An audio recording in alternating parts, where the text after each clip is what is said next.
이번 주 하나님께서 우리에게 주시는 말씀의 제목은 예수님이 오신 이유입니다. 세상에는 많은 일들이 발생합니다. 근데 사람들은 보편적으로 겉으로 나타난 현상만을 가지고 판단하고 평가합니다. 그리고 그렇게 나타난 현상을 판단하고 평가함으로 나타나는 결과들, 그걸 가지고서 기정사실로 받아들이기가 쉽습니다. 하지만 그 발생한 현상, 그 이면에 숨겨져 있을지도 모르는 사실이나 진실까지도 생각하고 판단할 필요가 있다는 겁니다. 우리 삶에서 발생하는 많은 일들은요, 반드시 그 일이 일어날 수밖에 없는 분명한 이유를 가지고 있다는 겁니다. 그냥 아무 일이 그냥 막 일어나는 게 아니에요. 어떤 일이든지 그것이 발생할 수밖에 없는 분명한 이유가 있다라는 것을 우리가 깨달아야 된다는 거죠. 성경의 말씀도 마찬가지입니다. 많은 사람들이 하나님 말씀을 단순하게 읽고 또 있는 그대로의 의미로 또는 내 수준에 맞춰서 내 뜻에 따라서 판단하고 그리고 그것을 마치 진리인 것처럼 받아들입니다. 성경 몇 번 읽었다 이것만 얘기를 하죠. 나도 성경을 100번 읽어봤고 나도 성경을 많이 읽어봤고 나도 이 말씀에 대해서 공부해 봤다라는 겁니다. 그래서 문제가 뭐냐? 신을 학문으로 공부한다라는 게 그게 말이 안 된다는 거예요. 단순히 있는 그대로의 말씀, 단순히 이런 단어가 있었냐 없었냐, 이런 단어의 의미가 이거냐 저거냐, 그것을 내 수준에 맞춰서 내가 원하는 방향대로 그걸 해석하고 판단하고 그대로 받아들이기 때문에 문제가 된다는 거예요. 성경의 이 말씀은, 즉 하나님의 이 말씀은 그리스도를 중심으로 해서 읽어야 됩니다. 그리스도를 중심으로 해서 영적으로 이해해야 됩니다. 있는 그대로의 이해가 아니라 영적인 의미로 우리가 이해해야 된다는 거예요. 그 모든 것이 이해가 안 되는데 어떡합니까? 기도하는 거예요. 그래서 하나님이 주시는 지혜로, 하나님 주시는 은혜로 말씀이 깨달아질 수 있도록, 말씀이 이해되어질 수 있도록, 그리고 기록된 사건들 하나하나가 이거 거짓말이야, 이런 일은 있을 수 없어, 우리의 논리와 우리의 수준으로 판단할 것이 아니라 이것이 기록된 그 사건은 어떠한 영적인 이유에서 기록이 되어졌는지, 왜 하나님은 이런 일들을 기록하게 하셨는지 그 이유를 발견하고 깨달아가야 된다는 겁니다. 자, 오늘 말씀을 보세요. 오늘 말씀을 보면 많은 사람들이요, 예수님을 찾고 있다고 기록되어 있습니다. 많은 사람들이 예수님을 찾고 있다. 왜 찾을까요? 예수님을 찾는 이유가 뭘까요? 어떤 이유로 예수님을 사람들은 찾고 있는 걸까요? 자, 그렇다면 예수님은 사람들이 찾고 있는 이 사실을 들으시고 이에 대해서 어떻게 반응하고 계십니까? 예수님의 반응은 우리에게 어떠한 것을 깨닫게 하시는 건가요? 우리는 오늘 말씀을 통해서요, 어떤 이유로 예수님께서 우리를 찾아오셨는지, 또 어떤 이유로 사람들은 예수님을 찾고 있는지, 또 우리는 그들과 다르게 어떤 이유, 어떤 목적을 가지고 예수님을 찾아야 하는지, 우리는 그것을 깨달아야 됩니다. 자, 오늘 말씀을 통해서 그런 이유들을 발견하는 축복된 모든 분들이 되시기를 주님의 이름으로 축원합니다. 첫 번째입니다. 예수님의 기도입니다. 자, 35절에서 37절 한번 보시죠. 새벽 아직도 밝기 전에 예수께서 일어나 나가 한적한 곳으로 가사 거기서 기도하시더니 시몬과 및 그와 함께 있는 자들이 예수의 뒤를 따라가 만나서 이르되 모든 사람이 주를 찾나이다. 아멘. 자, 여기서 중요한 것은 예수님의 기도입니다. 예수님이 언제 기도하셨느냐라는 거죠. 예수님은 오늘 말씀을 보면 새벽 아직도 밝기 전에라고 되어 있습니다.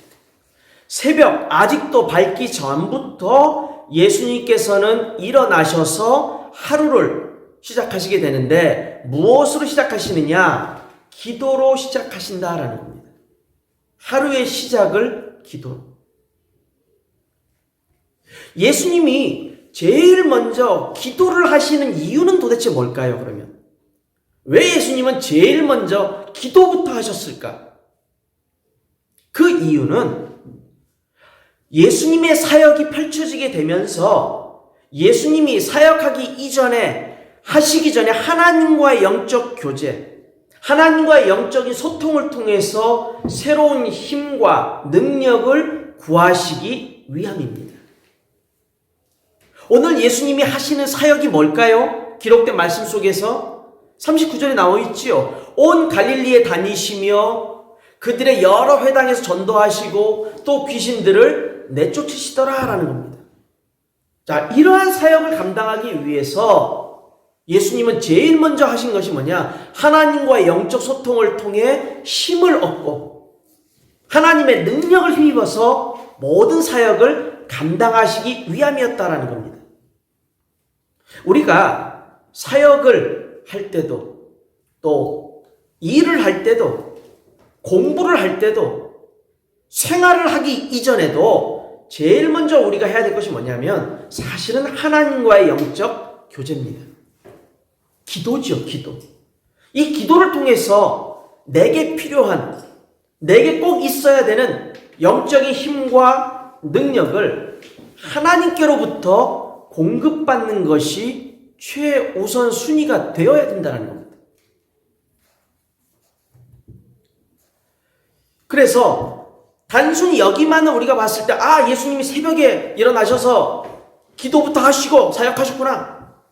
여기에 한정하면 그런 의미가 되지만 예수님의 주요한 사역들을 전부 살펴보면 항상 예수님은 사역하시기 이전에 기도로 시작하셨다는 걸 우리가 알게 됩니다. 또 기도하면서 동시에 사역도 진행하시고 있었다는 것을 알 수 있습니다. 중요한 사역들, 예수님의 중요한 사역들은 결국 기도라는 것을 동반하며 기도와 항상 함께하며 진행하셨다는 거예요. 자, 누가복음 3장 21절을 보면 예수님이 세례를 받으실 때도 기도하시고 있는 모습을 보게 됩니다. 세례 받으실 때도 기도하셨어요. 또 누가복음 6장 12절에 보면 12 제자를 택하기 이전에 기도하러 가셨습니다. 얼마나 중요한 일이면 제자들을 택하는 일을 그냥 내 마음대로 하는 게 아니라 하나님과 함께 영적으로 소통하시면서 기도하시면서 12 제자를 택하셨다는 겁니다. 또 요한복음 17장 전체를 읽어보면요. 예수님께서 성만찬 예식을 제정하실 때에도 기도하고 계셨다라는 것을 보게 됩니다. 성만찬이 얼마나 중요합니까? 근데 그것을 그냥 하신 것이 아니라 기도하시면서 이 성만찬의 예식을 제정하고 계셨다라는 거예요. 또 마가복음 14장 32절, 35절, 36절, 39절을 보면 예수님이 십자가를 지시기 전에 겟세마네 동산에서 기도하고 계시는 모습을 보게 됩니다. 이 십자가 사건이 얼마나 중요한 사건입니까? 예수님조차도 피하고 싶은 인간의 육신을 가지고 지금 계신 예수님도 그것이 얼마나 고통스럽고 얼마나 괴로운 일인지를 아시기 때문에 그걸 피하고 싶은 그런 마음도 있으셨겠죠. 근데 예수님 기도하시면서 뭐라고 얘기하십니까? 아버지의 뜻, 하나님 아버지의 뜻을 최우선으로. 우리가 기도할 때 하나님의 뜻을 알 수 있잖아요. 어려운 상황 속에서, 가장 힘들고 고통스러운 상황 속에서 기도하면서 아버지의 뜻을 찾는 이런 기도가 우리에게 있냐 이거죠. 예수님이 그 모델을 우리에게 보여주고 계신 겁니다. 또 심지어는 십자가 위에서 예수님은 기도하셨습니다. 누가복음 23장 34절에 보면 십자가 위에서 예수님이 기도하시는 모습을 보게 됩니다. 자, 십자가 사건 이후에 예수님은 부활하셨습니다. 근데 부활하신 이후에도 예수님은 기도하십니다. 누가복음 24장 30절을 보면 부활하신 이후에 예수님이 기도하시는 모습을 우리가 보게 됩니다. 자, 이처럼 예수님은 항상 당신의 사역을 진행하시면서 가장 중요한 사역, 영적으로 큰 의미를 가진 이 사역들을 진행하실 때 기도와 함께, 기도를 동반하여 기도의 능력을 가지고 이 사역을 진행하고 계셨다라는 거죠. 덧붙여서 누가복음 우리가 23장 39절 같은 경우를 보면 예수님은 언제나 어디서나 기도하는 습관을 가지고 계시고 있는 걸 보게 됩니다. 즉 예수님의 인간적인 삶 하나하나는 전부 하나님과의 영적 소통과 함께 진행되고 있었다는 겁니다. 매일매일의 삶이 하나님과 영적 소통이라 할 수 있는 기도와 함께 진행되었다는 거죠. 많이 들어봤습니다. 우리는 기도에 대해서 얼마나 많은 걸 들어봤습니까? 기도가 뭐다라는 거 얼마나 많이 들어봤습니까? 근데 오늘 말씀 속에서 여러분이 들었던 말씀일 수 있습니다만 이런 말씀을 드리고 싶습니다. 기도는 영혼의 호흡이다. 마틴 루터는 이렇게 얘기했습니다. 사람이 숨을 쉬지 않고 살아간다는 것은 불가능한 일이다. 마찬가지로 기도함이 없이 진실된 기독교인이 된다는 것은 불가능한 일이다. 숨 쉬는 것은요, 내가 쉬고 싶다고 쉴 수 있고 쉬기 싫다고 해서 안 쉴 수 있는 그런 게 아니잖아요. 모든 사람은 숨을 쉬어야 됩니다. 살아가기 위해서는 숨을 쉬어야만 해요. 이거는 해도 되고 안 해도 되는 선택사항이 아니지요. 필수입니다. 필수. 숨을 안 쉬면 어떻게 됩니까? 죽어요. 숨을 안 쉬면 죽는 겁니다. 내가 하고 싶어서 숨 쉬고 하기 싫으면 숨 안 쉬고 그럼 얼마나 좋겠습니까? 근데 그게 아니라는 거죠. 원하든 원치 않든 간에 살기 위해서는 뭐 해야 된다? 숨을 쉬어야 됩니다. 마찬가지로 하나님의 자녀도요, 기도라는 것이 내가 하고 싶다고 하고 하기 싫으면 안 하고 하는 그런 게 아니라는 겁니다. 하나님 자녀에게 있어서는 선택이 아닌 필수가 바로 뭐냐? 기도라는 거예요. 기도. 하루의 시작을 우리가 기도로 시작해본다면 하루의 첫 시작, 그 시작을 나와 함께 하시는 주님과의 영적 대화로부터 시작한다면 다르겠죠. 이런 말도 있습니다. 하루를 시작하는 아침에 일하러 나가기 전에 옷을 입고 거울을 보면서 외모를 단정하게 하고 있는 것처럼 그 시간에 기도도 함께 해보라는 거예요. 옷을 입고 외모를 가꾸는 데는 적지 않은 시간과 정성을 들이면서 기도하는 데는 왜 그렇게 시간과 정성을 들이지 않느냐라는 얘기입니다. 여성분들 특별히 멋지게 차려입고 멋지게 꾸미는 그 시간은 아깝지 않거든요. 그 시간은 정성이거든요. 그와 마찬가지로 그와 함께 하면서 기도도 같이 하라는 겁니다. 조지 뮬러 목사님은 그랬다고 하지 않습니까? 넥타이를 맬 때 하나님, 오늘 제가 파란색 넥타이를 맬까요? 아니면 붉은색 넥타이를 맬까요? 어떤 것을 매는 것이 하나님께 최고 영광이 되겠습니까? 그렇게 선택했다고 하지 않습니까? 사소한 건데, 정말 사소한 건데도 하나님과 연결 짓는 기도로, 하나님과의 대화로. 그 사소함을 이 조지 밀러 목사님은 하나님께 영광 돌리면서 기도했다고 하지 않습니까?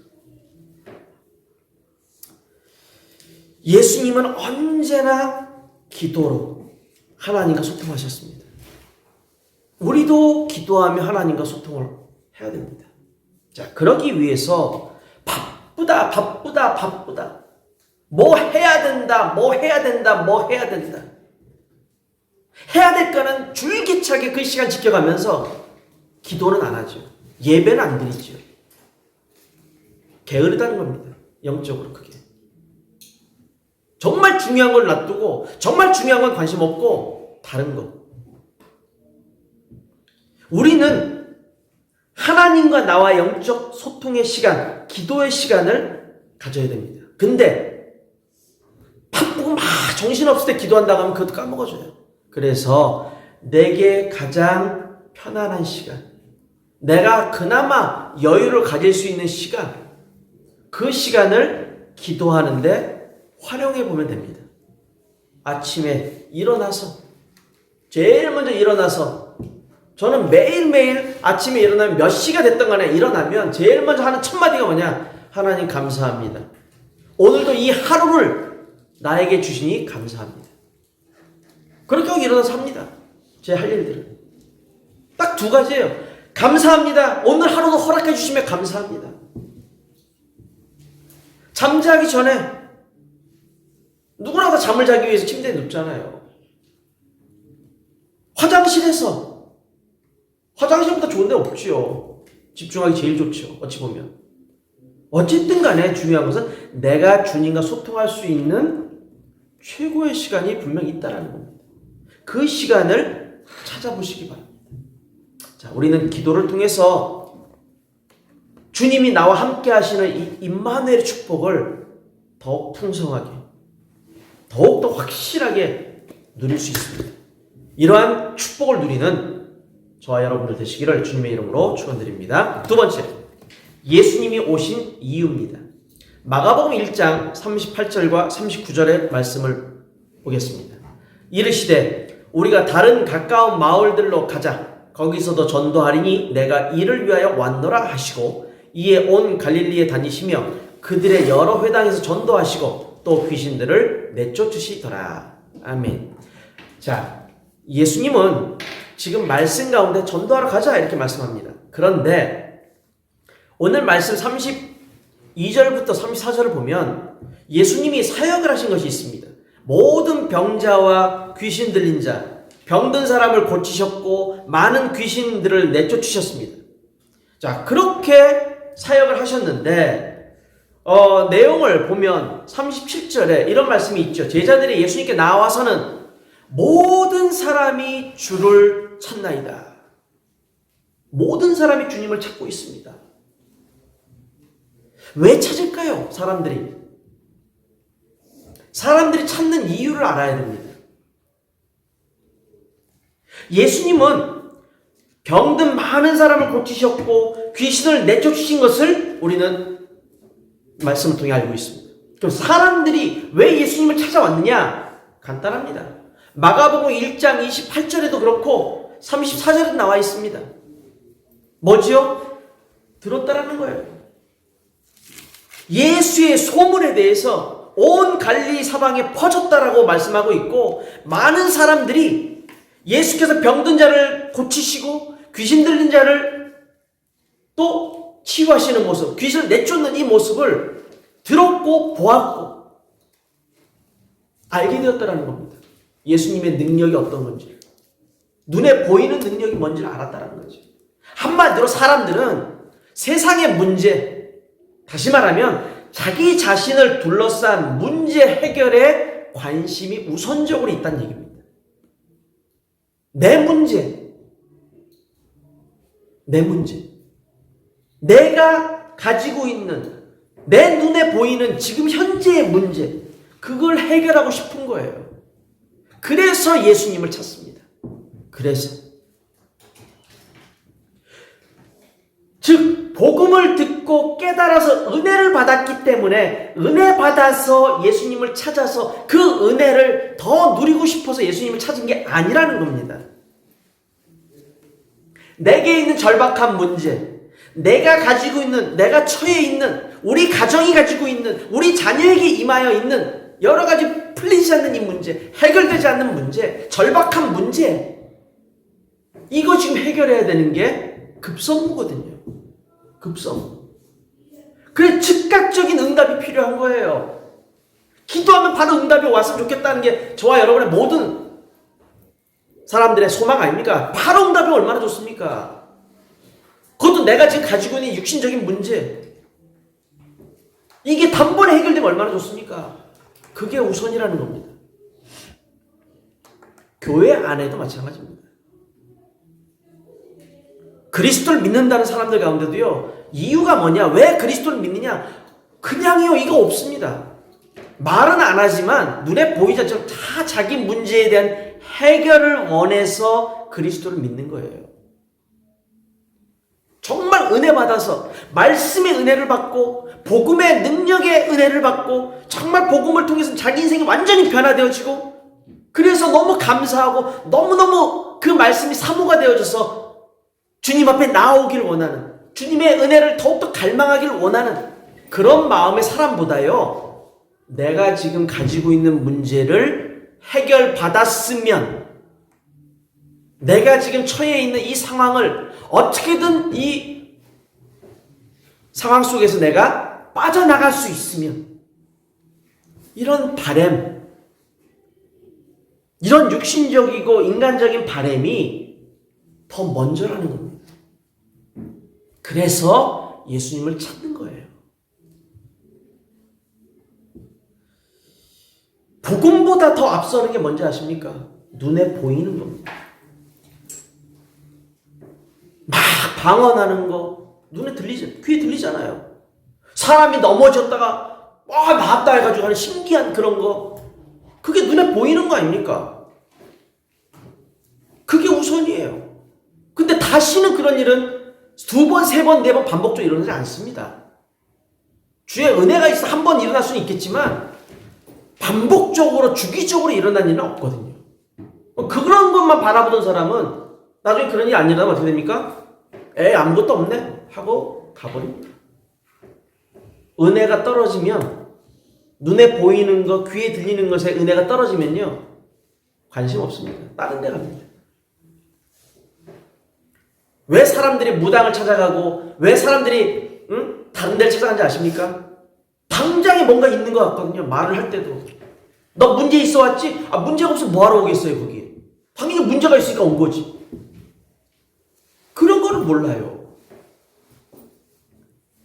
예수님을 찾는 이유가 결국에는 자신의 이익을 위해서 예수님을 이용하길 원했던 겁니다. 사람들은. 예수님을 그리스도로, 인생의 구원자로, 생명의 말씀을 듣고자 예수님을 찾았던 것이 아니라 어떤 눈에 보이는 문제 해결, 확실하게 내 어려움을 해결할 수 있는 답을 예수님이 주시지 않겠느냐라는 기대감에 찾아가는 거예요. 어떻게 감히 그렇게 말할 수 있냐고요? 나중에 예수님 십자가 달릴 때 어떻게 됩니까? 다 떠나잖아요. 그 많던 무리들, 예수님을 따라다니던 그 많은 무리의 사람들이 어떻게 됩니까? 다 흩어져 버리잖아요. 남은 건 12제자. 그들조차도 예수님이 십자가에 달렸을 때 다 떠나간 사람들이 많습니다. 그런데 예수님 다시 부르시잖아요. 그만큼 눈에 보이는 게 우선이었다는 겁니다.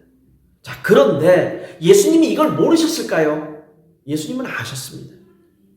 예수님이 그걸 아셨기 때문에 흥미롭게도 무리 가운데서 제자로 부르신 자가 아무도 없습니다. 예수님이 직접 보시고, 예수님이 직접 찾아오셨고, 예수님이 직접 부르셨잖아요. 그죠? 근데 무리들이 그렇게 많이 예수님을 따라다니고 있었을 때, 그 수많은 무리의 사람들이 예수님을 애워싸고 있을 때, 그 중에 한 사람이라도 예수님 부르신 거 있습니까? 없어요. 예수님은 무리 가운데서 부르질 않으셨어요. 왜? 무리가 원하는 것은 눈에 보이는 것, 당장에 가질 수 있는 그런 것만을 찾고 있기 때문에, 자신의 유익이 될 만한 것, 자신의 이익에 부합할 수 있는 것만을 찾고 있다라는 걸 예수님이 아셨기 때문입니다. 그래서 안 부르신 거예요. 예수님의 관심은 다른 데 있었습니다. 예수님의 관심은요, 사람들이 갖는 것처럼 눈에 보이는 즉각적인 응답, 거기에 사람들이 있었지만 예수님의 관심은 어디에 있었느냐? 영적인 부분에 있었다는 겁니다. 영적인 것에. 예수님의 관심은 한마디로 현장에서 하나님 나라의 복음을 전파하는 것이었습니다. 누가복음 4장 43절, 44절 동일한 내용을 기록하고 있는 그 누가복음 4장을 읽어보면 이렇게 기록이 되어 있습니다. 예수께서 이르시되 내가 다른 동네들에서도 하나님의 나라 복음을 전하여야 하리니 나는 이 일을 위해 보내심을 받았노라 하시고 갈릴리 여러 회당에서 전도하시더라. 여기서는 전도하리니만 되어져 있지만 누가복음 4장 43절에는 분명히 뭐라고 되어 있느냐? 하나님의 나라 복음을 전하여야 하리니. 복음을 전하는 것이 예수님의 관심이었습니다. 왜? 이 복음이 전파되어져야 사람들이 이 복음을 듣고 구원을 얻을 수가 있기 때문에. 예수님이 이 땅에 오신 이유가 바로 여기에 있습니다, 여러분. 예수님이 우리에게 왜 오셨습니까? 이 땅에 인간에게 오신 이유가 뭡니까? 여러 가지 이유가 있을 수 있습니다. 성경에 보면 여러 이유들이 나와요. 이유는 여러 가지 있을 수 있지만 그러나 중요한 것을 만약 우리가 말할 수 있다면 그거는요, 복음 전파와 복음을 믿고 구원을 얻을 수 있도록 하시기 위해서 오셨다는 겁니다. 지금 제가 여러분들에게 읽어드리는 주의 말씀을 기억하시기 바랍니다. 하나님께서 예수님을 왜 보내셨느냐? 독생자 예수께서 이 땅에 왜 오셔야만 했는가? 그걸 우리가 깨달아야 됩니다. 마가복음 10장 45절 이렇게 말씀하십니다. 인자가 온 것은 섬김을 받으려 함이 아니라 도리어 섬기려 하고 자기 목숨을 많은 사람의 대속물로 주려 함이니라. 누가복음 19장 10절 이렇게 말씀합니다. 인자가 온 것은 잃어버린 자를 찾아 구원하려 함이니라. 누가복음 4장 43절 이렇게 말씀합니다. 예수께서 이르시되 내가 다른 동네들에서도 하나님의 나라 복음을 전하여야 하리니 나는 이 일을 위하여 보내심을 받았노라. 요한복음 10장 10절은 이렇게 말씀합니다. 도둑이 오는 것은 도둑질하고 죽이고 멸망시키려는 것뿐이요 내가 온 것은 양으로 생명을 얻게 하고 더 풍성히 얻게 하려는 것이라.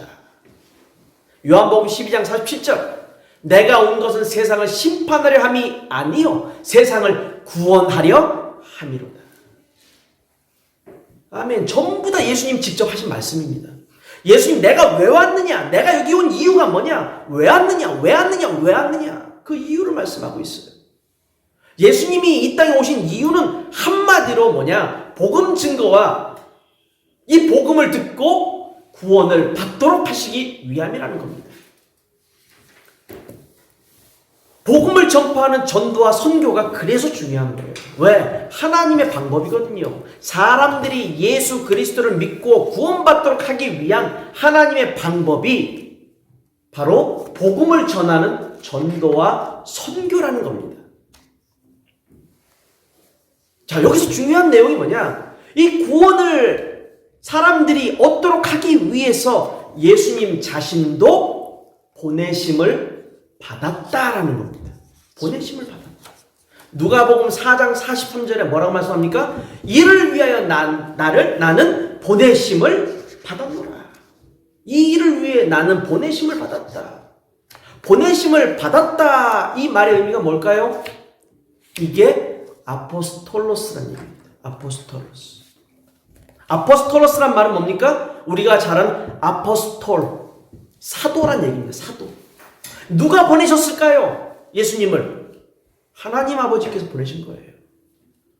예수님은 그래서 영적인 의미에서 보면요, 예수님은 이 땅에 보내심을 받은 사도입니다. 사도. 복음을 증거해야 할 사명을 가진 사도라는 얘기예요. 아포스토로스, 사도. 보내심을 받았다. 자, 보내심을 받아 이 땅에 오신 예수님이 제자들을 부르신 다음에 제자들을 어떻게 하십니까? 제자들을 사도로서 현장에 보내시잖아요. 사도로 보내신 겁니다. 사도로. 예수님도 하나님으로부터 사도의 그 사명을 받으시고 이 땅에 오셨고, 이 땅에서 복음을 증거하셨고, 이제 예수님은 12제자들을 부르셔서 그들로 하여금 사도의 사명을 감당할 수 있도록 보내셨고, 이 땅으로 보내셨고, 세상으로 보내셨고, 그리고 저와 여러분을 부르셨습니다. 저와 여러분 부르신 이유가 뭘까요? 저와 여러분을 사도로서 세우시고 현장으로 보내셔서 사람을 살리라고, 복음을 증거해서 사람을 살리라고. 그래서 우리를 뭐라고 말씀합니까? 그리스도의 대사.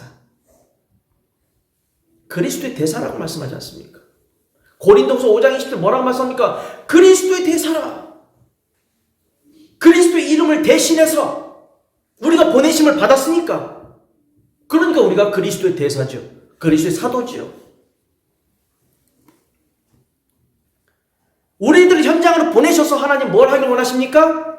구원받게 하시길 원하는 거죠. 로마서 10장 13절 15절 잘 아는 구절 아닙니까? 누구든지 주의 이름을 부르는 자는 구원을 받으리라. 그런즉 그들이 믿지 아니하는 이를 어찌 부르리요? 듣지도 못한 이를 어찌 믿으리요? 전파하는 자가 없이 어찌 들으리요? 보내심을 받지 아니하였으면 어찌 전파하리요? 기록된 바 아름답도다. 좋은 소식을 전하는 자들의 발이여함과 같으니라. 보내심을 받지 아니하면 어떻게 전할 것이며, 전하지 아니하면 어떻게 들을 것이며, 듣지 아니하면 어떻게 믿을 것이며, 믿지 아니하는데 어떻게 부를 수 있느냐라는 겁니다. 제일 중요한 게 뭡니까? 보내심을 받는 게 제일 중요한 겁니다. 여러분, 왜 우리가 예수 믿어야 됩니까? 이유가 뭡니까? 우리 랩런트들 왜 예수 믿어야 됩니까? 저희 아버지 어머니가 믿으니까 저 믿어야죠. 그거는 아까도 말씀드렸죠. 눈에 보이는 거라니까요. 그런 이유 말고, 눈에 보이는 이유 말고, 그 내면 속에, 그 이면 속에 숨겨진 이유가 뭡니까? 그걸 찾아야죠. 예수님 오셨습니다. 뭐 예수님 오셨구나. 그게 아니잖아요, 지금. 예수님이 오신 분명한 이유가 뭡니까? 하나님이 보내셨어요. 예수님을 이 땅에 사도로, 주님의 사도로 보내셨어요. 예수님 그 사명을 감당하셨습니다. 그리고 제자들을 사도로 현장으로 보내셨어요. 그래서 복음이 우리에게 전해졌습니다. 이 복음을 믿은 저와 여러분이 이제 뭐가 돼야 됩니까? 그리스도의 대사, 그리스도의 사도가 되어야죠. 그래서 저와 여러분도 현장으로 보내지는 겁니다. 그래서 우리가 이 현장 속에 있는 거고요. 그렇구나. 내가 예수를 믿어야 되는 이유가 이거였구나. 하나님이 나를 복음 안에서 자라나게 하시고, 복음을 듣게 하시고, 그래서 나를 내가 가야 될 현장 속으로 그리스도의 대사의 사명을 가지고 나를 현장으로 보내시는구나. 내가 파송받아 현장으로 가야 되는 그리스도의 사도구나. 그게 이유입니다. 예수님은 그 큰 이유를 가지고 이 땅에 오셨고, 그 이유를 우리가 깨닫도록 하시는 겁니다. 자, 예수님의 사역을 좀 더 보면 예수님의 사역은 항상 두 가지가 같이 갔습니다. 영적인 것과 육신적인 것을 항상 같이 하셨습니다. 복음을 전파하는 것은 영적인 겁니다. 그럼 육신적인 것은요, 치유하시는 겁니다. 치유. 병든 자를 치유하시고, 또 귀신을 내어 쫓아서 귀신 들린 자를 치유하셨습니다. 그냥 단순하게 치유한 게 아니라 말씀으로 치유하셨다는 겁니다. 말씀으로. 마가복음 1장 39절을 보십시오. 뭐라 말씀합니까? 전도도 하시고, 영적인 거죠. 귀신들을 내쫓으시더라. 육신적으로 사람들이 보는 거예요, 이거는. 근데 우선순위는 어디에 있습니까? 영적인 것에 우선순위를 항상 두셨다는 거죠, 예수님은. 그래서 병을 고치시고 귀신을 내쫓으시고 하는 이 모든 눈에 보이는 사역들은요, 복음을 증거하도록 하는데 필요한 그런 부차적인 사역들이지 가장 중요한 사역이 아니라는 겁니다. 성도 여러분, 우리는 예수님이 이 땅에 오신 이유를 분명히 깨닫고 그리스도의 제자이자 그리스도의 사도된 삶을 살아가야 됩니다.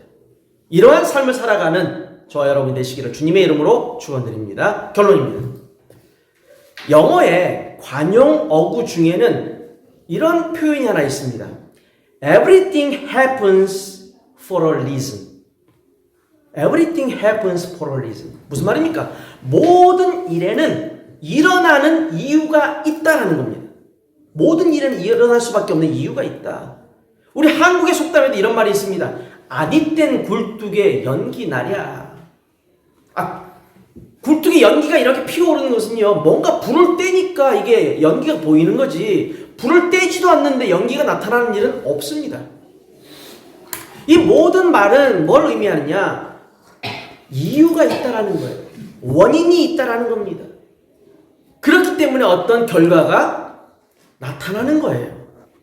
자, 그렇다면 반대로 우리가 관점을 바꿔서 보면 그 이유와 원인을 알면은요, 그 결과가 나타나지 않도록 우리가 막을 수도 있다라는 거죠. 그렇죠? 어떤 안 좋은 결과가 일어난다라는 것은 그 원인이 있다라는 거죠. 그 이유를 우리가 알고 그 원인을 알고 그걸 막으면, 사전에 막아버리면, 대처해버리면, 그럼 결과는 일어나지 않을 거 아닙니까? 모든 일에 일어날 수밖에 없는 이유가 있다면 또 한편으로는요, 그것을 해결할 수 있는 해결책도 있겠죠. 자, 이런 것을요, 영적인 관점에서 한번 바라보시기 바랍니다. 이유가 있으면요, 결과가 있습니다. 그 이유를 제대로 알면 해결책도 보입니다. 영적인 관점에서 봤을 때 하나님이 내게 분명히 오신 이유를 우리는 정확하게 알아야 되겠죠. 그런데 하나님과 분명히 함께하고 있는데 왜 내가 응답을 못 받고 있을까요? 왜 내가 온전히 누리질 못하고 있을까요? 그 이유가 뭘까요? 하나님 분명 나와 함께하고 계십니다. 근데 나는 못 누리고 있습니다. 나는 응답을 못 받고 있습니다. 이유가 뭘까요? 그 이유를 알면 해결책이 보이겠죠. 그 이유를 바꿔버리면 결과도 달라지겠죠. 하나님이 원하시는 방향은 분명 있습니다. 근데 내 삶의 방향이 하나님의 방향과 맞지 않게 되는 경우들이 발생하죠. 그 이유가 뭘까요? 맞지 않는 이유가 뭐냐 이겁니다. 그 이유를 찾아내면 해결책을 발견하는 것도 수월하다는 겁니다. 수월하게 쉽게 발견할 수 있다는 겁니다. 자, 그걸 찾는 방법이 기도입니다. 기도를 통해서 우리는 언제든지 하나님이 나를 향하신 뜻과 계획을 깨달아갈 수 있습니다. 기도를 통해서. 하나님께 질문할 수 있잖아요. 왜 저는 응답이 안 올까요? 내가 응답 못 받는 이유가 뭘까요, 주님? 제게 문제가 뭡니까? 주님께 물어보고 그래서 주님으로부터 필요한 답을 찾을 수가 있는 거죠.